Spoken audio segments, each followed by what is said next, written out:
E dim që infrastruktura është primitive tani, ne nuk kemi nevojë të na thot raporti, dil në rrugë, ti din që infrastruktura jonë është primitive.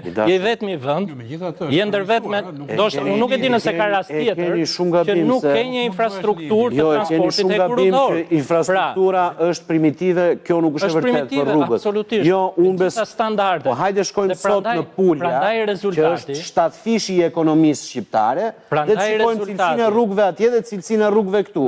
Hajde shkojmë edhe në... Absolutisht, dalim i shohim cilësinë e rrugëve. Patjetër. Dhe të autostrada. Të shemben gomat e makinës sa po del në rrugë. Gomat nuk shemben çajën, është edhe çështja e ndërlidhjes, nuk është vetëm se ke disa rrugë të rregulluara. Dhe aty besoj që duhet dhe mund të bëhet shumë tepër. Çfarë transporti përballon, në çfarë standarde që përballon, çfarë interkoneksioni ka me rajonin, me Europën, me vendet e tjera. Pra ka një seri standarde që reflektojnë pikërisht atë që kanë nxjerrë raporti. Dhe në këtë pikpamje ne jemi shumë larg vendeve të Bashkimit Evropian.